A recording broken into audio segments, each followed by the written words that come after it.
Welcome to Bowling Between the Bays, the show made by bowlers for bowlers on the Mornington Peninsula. My name's Phil Crowder, and with me is Peter Susevich. How are you, Pete?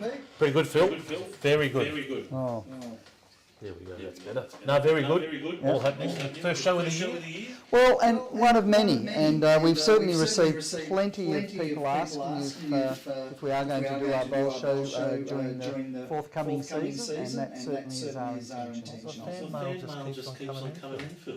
I know. Cooey Ruck even we got it from as well.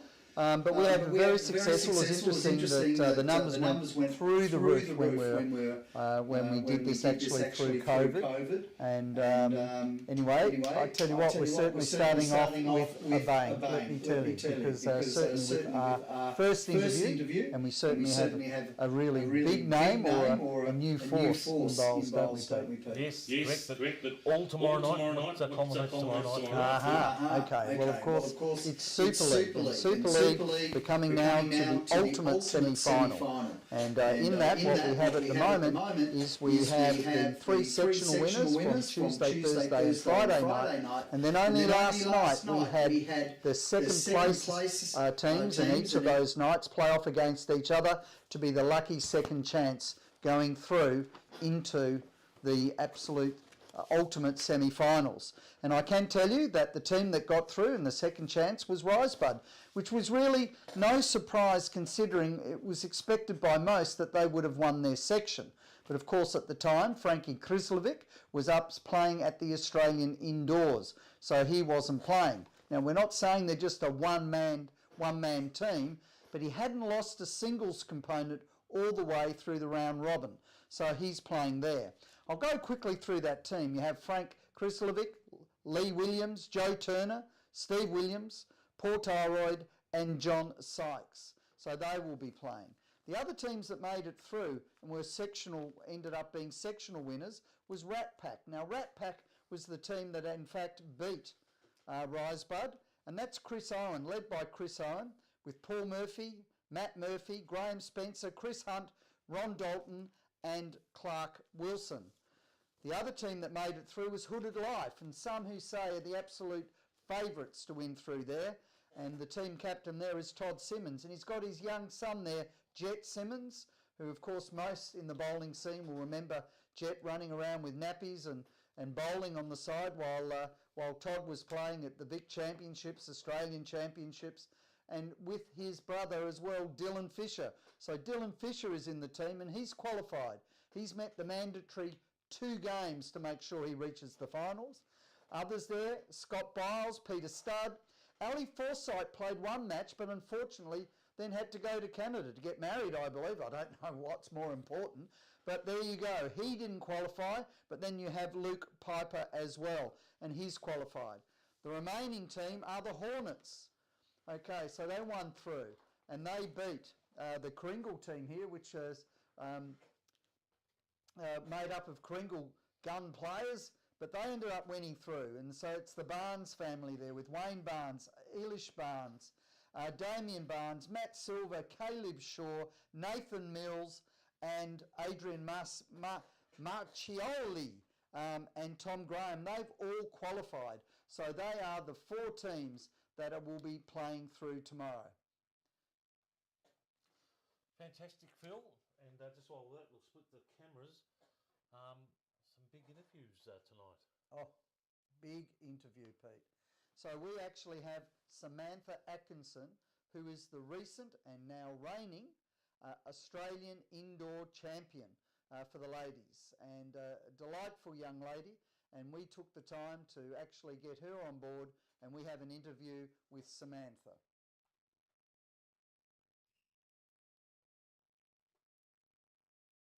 Back to Bowling Between the Bays, the show made by bowlers for bowlers on the Mornington Peninsula. And can I say I'm very proud, or we are very proud, Peter, to have Samantha Atkinson, who is now the reigning Australian Indoor Ladies Champion. And congratulations, Samantha, and welcome to our show. Thanks, Phil and Pete. It's great to be here. Yeah. It was an absolute delight to be up at the Australian Indoors, and and watch you play there with my partner Lonesy, and we watched pretty well all your matches, and the support was wonderful. What a great experience! And I know your expectations would have been high. Did you imagine that you'd be holding up the glassware at the end of it all? Absolutely not. I mean, you can always dream, and it certainly was on my list of aspirations to achieve at some point. Did I think it was going to happen last week? Absolutely not. Looking at some of the big names and some of the players that I was up against last week, my goal was just to make a semi-final. So to come away being the champion is absolutely surreal and beyond belief. It's a dream come true. Well, I have to say, I believe it's the culmination of a pretty successful last 12 months. So as we've come out of COVID, you've sort of exploded out of the blocks. And in saying that, well, there is a swimming background, isn't there? Yeah. That was pretty good. Jeez, Phil. I like that. Yeah. So tell us a little bit about your swimming background, because obviously you've had a competitive nature, and it's fair to say that that type of devotion certainly has assisted you as far as your bowls career has gone so far. Yeah, absolutely. I think I was born with tenacity and a competitive will in my blood. I took up swimming because I was terrible at it to start with, would you believe? And my parents bribed me with Barbies to even sort of, get me to put my face in and blow bubbles. But about a decade later, my goal was to make the nationals and go to the 2012 Olympic trials. And after hard work and dedication, that was what I was able to achieve. But I guess in hindsight, had I had my time again, there was a lot of time and devotion that I put into swimming. And while I was, very pleased with the outcome, if I had my time again, I wish I had put that into another sport such as lawn bowls, because it's certainly, it's given me lots of skills, particularly on the mental side, and resilience and lots of other wonderful things that it's taught me. It's meant that I've picked up bowls a little bit later than perhaps I would have liked to. Yeah, I mean, it's interesting. I mean, you're still young enough, obviously. You're under 30 years of age. We won't go into exact things, but you unfortunately missed the under 18 type lead in like so many other younger people do. So I suppose that's what you're touching on, isn't it? Yeah, absolutely. I was lucky enough. They still had the under 25s when I started. So I did get one go at the under 25 state championship. And there were some beautiful people like Kylie Whitehead and others that I'd met through that process and kind of started the competition for me. Really glad that I had that opportunity. But I mean, the world's your oyster if you start in the under 18s. Oh, great. All right. Well, let's go back a little bit. So most people might know where you actually originally started. So you come from the Gippsland area. Your parents owned a cattle property or properties, and so you went through that. My research shows that you also showed some cattle and things like that. So you would have been very hands-on with all of those, learning about everything as well, which also gives you a good background. My understanding is it's a real family affair, and it goes further back than just mum and dad, so Mark and Cheryl. Apparently your brother has a bit of an interest or started perhaps in bowls, and that's Corey. Yep. But also goes back to your grandparents as well. Yeah, my granddad, who is has not been able to play sort of the last 12 months just due to physical well-being. But he was probably the one that really started the whole process. And I guess that's probably why I got into it. Granddad was playing, mum and dad were playing, my brother, like you said, has been interested. I've had an uncle and other family members involved. And for me, that very first year of pennant, I was on the green playing with granddad and mum and dad in pennant, and then in later years being able to all of us be in the same pennant side. So that for me is what initially started the passion, being able to play with your family. Yeah, no, exactly. I noticed that obviously you play for or came from the Druin Club, correct? Correct. Yeah, that's right. And you obviously play with your mum a fair bit as well. And that culminated, and we'll touch on that a little bit, with a state title, didn't it? And that was lovely to see, because I think Lonesy and I were also present there when you probably won that one as well. So we'll go to the list of achievements and we can touch on those a little bit more. But the thing that I'm very interested in is when I first saw you was Dave Allen and I spoke to him only today, and he's the one who writes for Inside Bowls. He's the editor-in-chief. And I remember he said, look, I'm going down to Gippsland. I'm going to interview, in my opinion, the next best thing since sliced bread. He said, I'm going down to see this young Samantha Atkinson. And when he came back, he was nothing but singing your praises, and then said that he phoned me and said, look, you'll get a phone call from Samantha, and she'd like to have a roll-up and practice because our club was lucky enough to have a state test. And you wanted to be down here and practice on it before others did. So you're obviously really, really focused on wanting to do your best for that particular test series as well. Absolutely. Yeah. And so appreciative to Kringle and yourself, Phil, for letting me come down. I think there was a handful of times I came down. We even had a roll against each other in the lead up to that Tassie big test. Kringle last year. Yeah, it's great.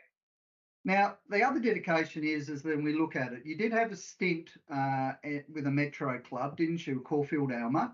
And there are a couple of players who I've spoken with, Graham Spencer, Sammy McNeil, if you can ever understand the man.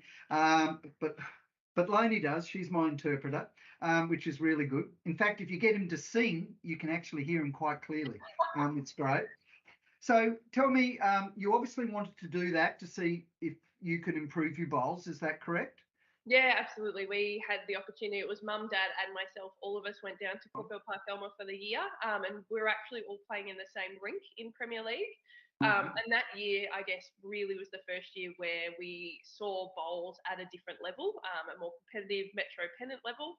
And I guess that's, what kind of sparked a lot of sort of fire in my belly, so to speak. So, really grateful for that opportunity, and now looking forward to sort of joining the big sticks again with Richmond Union being in Premier Reserve this year. Yes. Yeah. Now, I did see that. So is there any sort of mentors or of a like that will be at Richmond Union? Absolutely. I have already connected with Barry Lester a few times.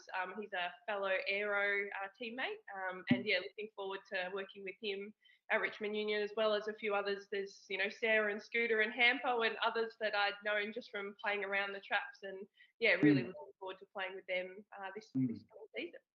Yeah, look, I could see after the Australian Indoors when you won, there was a connection with Barry, and I know you got on the phone to Walter, so we will touch on that. Obviously, it is a sponsor. You're sponsored by Aero, and those bowls did extremely well. What bowls did you use again? They were the Turbo Pros. They were a brand new set. I'd had them a couple of weeks, and it was the first tournament. So they came out all right. No, they did very, very well. The other thing is, I just want to touch on you, and I did read that you also, was it Deer Park that you went to also, or Sunbury, was it, where you went to do some extra work and training and coaching? Sunbury. So shout out to Mark Cowan. I met Mark about 3 years ago now at City Country, and it was there that we kind of formed a relationship. He kind of offered coaching to a few of us that attended, and I've had the absolute pleasure of being able to go down and see him the last couple of years, and I absolutely have only praise to give Mark. My growth the last couple of years has been absolutely exponential, and that is absolutely due to his wonderful volunteering and coaching and mentoring. I wouldn't be where I was today if it wasn't for him, so shout out. And Samantha, I almost said Sam. I'd be in big trouble if I said that. Sammy or Samantha? Oh, okay. I want to let all the viewers know that, it's all this sort of coaching isn't just about your delivery or bowling itself. A lot more of that, and clearly you could see that, was your focus, the mental aspect of it as well, wasn't it? So what other things did he teach you? And it's important that bowlers do understand that that's the case. What else is there that he taught you? Mark's been really crucial in two kind of main components. The first would be the delivery. He's quite specific in some key points and kind of gets a camera out and we go through piece by piece. But the other point is reading heads and shot calls. Up until the last couple of years, I was, doing my foundations as a lead and focusing on my draw.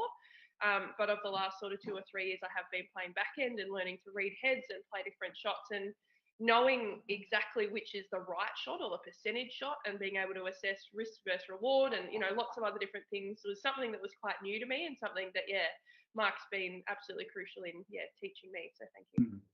Yeah, and I think that certainly came to the fore in the indoors where there were certain shots, and it's always interesting sitting on the side because it's easy to bowl and think about which way you should go when you're sitting on the sidelines, but there were some crucial ends where you could quite clearly see that you were doing exactly that. What is the risk? What is the benefit? And then playing the shot. I mean, it's one thing to think, it's another thing to bowl it, but I mean, pretty well, yeah, you were sorting that out, which is fantastic. All right, look, the only other thing I will say is that it was interesting that when you were playing, you were certainly bopping away to the music, doing a fair bit of lip syncing and some moves. So tell me, was that something that you just did to relax? I mean, you were very understanding. You certainly stopped all of that when the bowler was on the mat and all those sort of things. So you were very respectful in that regard. But was that something that you just naturally did to help with your to relax during the game? Yeah, good question. I've seen quite a few comments float around this one. It was a deliberate part of my game plan. There's been elements of my game that I've been working on over the last couple of years. In particular, dealing with increased heart rate and all those things when you step on the green and you're excited, or dealing with nerves or other things. So for me, it was a deliberate act to try and stay calm, stay in the moment, enjoy what I'm doing. And I know that I put down my best bowls when I'm singing along to music and having a good time. So yeah, that was definitely deliberate, and I guess it paid off.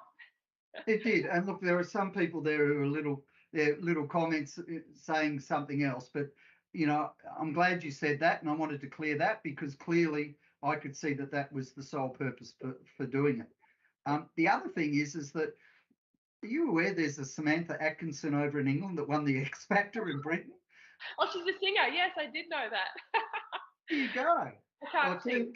clearly it wasn't you, but I just saw that. We might just throw something in there on the clip when we do that. All right, let's get to your last year and the things that have happened. Clearly, you sort of left your Caulfield Alma and the tyranny of distance and all of that.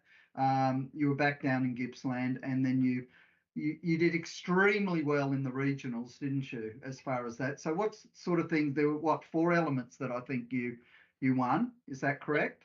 Yeah, so not this last state champs week, the one prior, I got through. I'd never been to a state champs before. I'd never won a regional title, but was lucky enough to win 4 in my very first year, of which the results was a gold in the triples, a semi-finalist in the singles and the mixed pairs, and then a quarter-finalist in the fours. So an awesome outcome for my very first state champs week. And then when we went off to nationals, we were 1 shot off making the gold medal match. Oh wow, I didn't know that. Very, very close, but no cigar. So hoping this year, now that we're going with mum again in the pairs and mum and Maureen Leighton, Cutter's mum in the triples, hoping to go one better this year and hopefully get another nationals title in Perth in October. Well, that's fantastic. Okay, now tell me, you're clearly a person who does goal setting. All right. Okay. I think you might have nailed one of them recently. All right. And you are in the Vic team. All right. What is your goals? I guess what are your goals? The ultimate goal for me is to play for Australia. So in a roundabout way, I've actually kind of achieved that. I'm very much looking forward to representing Australia next year in Guernsey in April. But for me, this coming November, when they announce, the pathway squads with Bowls Australia, it would absolutely be a dream of mine to be listed as either an emerging or a pathway jackaroo. Welcome any of those conversations or any opportunities to make that happen in the near future. And the reality is you've dedicated yourself now to bowls. I mean, we spoke off air. I mean, you did have a job, but you have actually resigned from that to focus on this goal. And we were talking about how you get a window of opportunity in your life every now and then. And by crikey, you've seen a gap and you're actually going for it, correct? Yeah, absolutely. Yep. That's fantastic news. All right. Sorry, Pete. Samantha, with your bowls, I've seen you taking up sport all across the realm. You've done snowboarding, swimming. I've seen a bit of netball there. What is the attraction with bowls? I know it's a bit of family in there, but what spurs you on with bowls? Yeah, really good question. Thanks for asking, Pete. For me, believe it or not, you're right. I've I love playing any sport or game or anything that kind of challenges you. For me, it's like chess in terms of the strategy and being able to move the pieces where you want to move them, but then the physical element of actually being able to pull off those moves and those shots. It's really challenging. It's fun. It's sociable. It's for all ages. You can bowl with your family. You can represent Australia. What isn't there to love about bowls, really? No, that's great. That's great news, and yeah, you're doing a fantastic job out there. Okay, just what's in your diary for till the end of the year? For me now, I'm focusing on, we've got VBL this coming Friday at Dandenong Club. I'm representing the Melbourne Storm. Shout out to those girls. Hopefully we go well. And then in a couple of weeks, we're flying over to WA for a Vic WA test. The Nationals is then shortly thereafter, as well as the Australian champs with the team that I mentioned before, pairs and triples. And simultaneously, we'll be jumping into pennant. Looking forward to returning to Premier League with Richmond Union. And then, who knows what is on thereafter. So what's the one you're playing with Lonesy? Because I've got to tell you, she's absolutely pinching herself that you've asked her to play. Let me tell you. There's a Moama Prestige pairs. I'm absolutely stoked to be playing that with Loans. That's in a few weeks as well up at Moama. Well, it's just as well you don't have the job. I don't think anyone would give you all that time off, do you think? Now, the only other thing is that you're also engaged. Is that correct?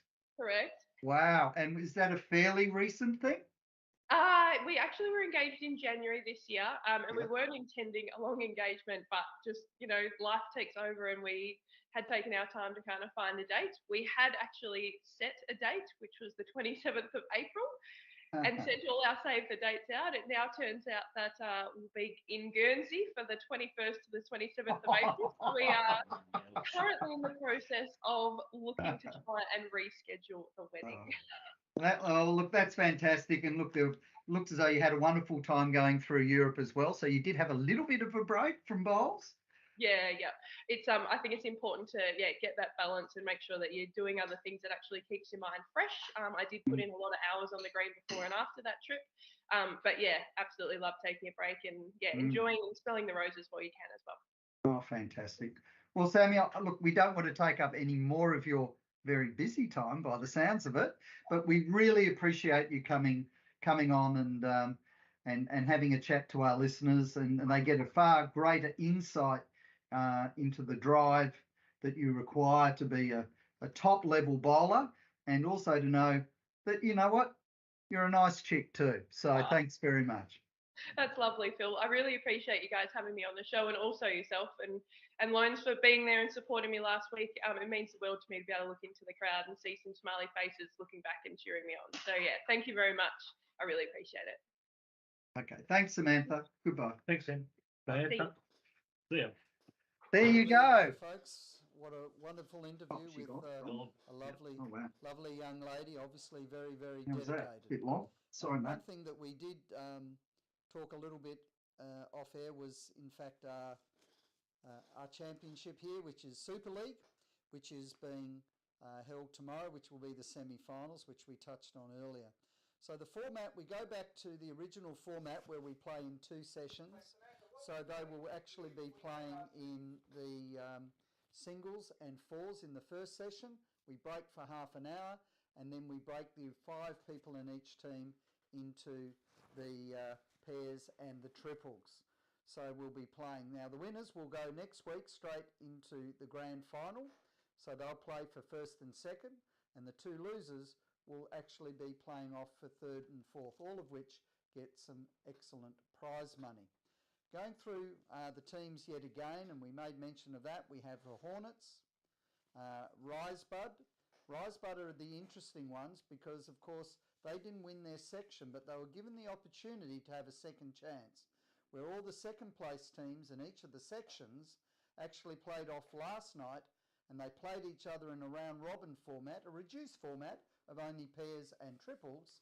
And what they then did is worked out who would be the lucky second chance second team that would go into the final, and that was Risebud, and of course Frankie Krislovic back from the Australian indoors. There's also Rat Pack, and then we have Hooded Life.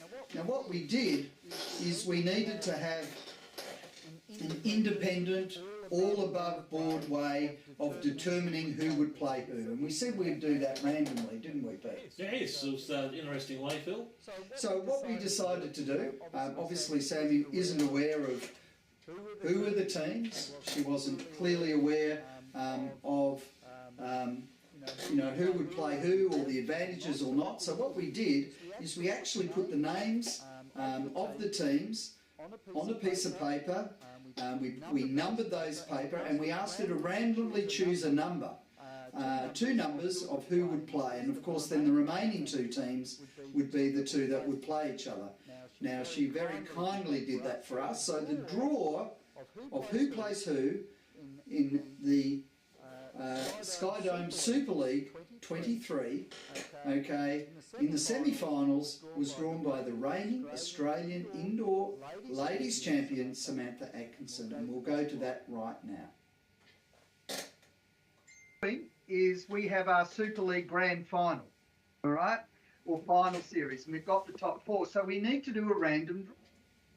So who else better to get the random draw, so that, yeah, whoever's fault it is, it's yours, not ours. Is picking who they are. Now, what I've done is I've actually got the 4 team names and I've put them behind 4, and on the back of them I've got numbers. So I'm going to ask you to choose a number, any number. It can be 1, 2, 3 or 4, and I'll place that as the first team that will be playing. All right? Okay, are we ready? Team number 4. Team number 4. So the first team that's playing is Risebud. Now, Risebud was interesting. They actually were the best second team that had to play off only last night against the other second team session winners, and they get in as a lucky second chance. So we get Risebud are playing. Right, so what other number? Against team number 1. Okay, so the rest, that'll be easy after that because whoever's left will play each other, right? And that is Risebud is playing the Hornets. Actually, there are a few players in there that come down from Traralgon Way, actually. So you may know a few of them. Bit of a family affair. So the Hornets. And so that now leaves Rat Pack. And they will be playing Hooded Life. So you've got Dylan Fisher and a few others like that in that team as well. So there we go. We've done it totally. Obviously, amazing. Sam had no idea who the teams were at all the numbers, so we can't get any more random than that. And it was randomly drawn by the current and reigning Australian Indoors Ladies Champion of Australia. So thank you very much, Sammy. We will get that out and let everybody know. So the semi-finals will be tomorrow night and it will be live streamed as well, of course. Okay, thanks, Sammy. Thank you very much for doing that. No worries. All the best for all the players.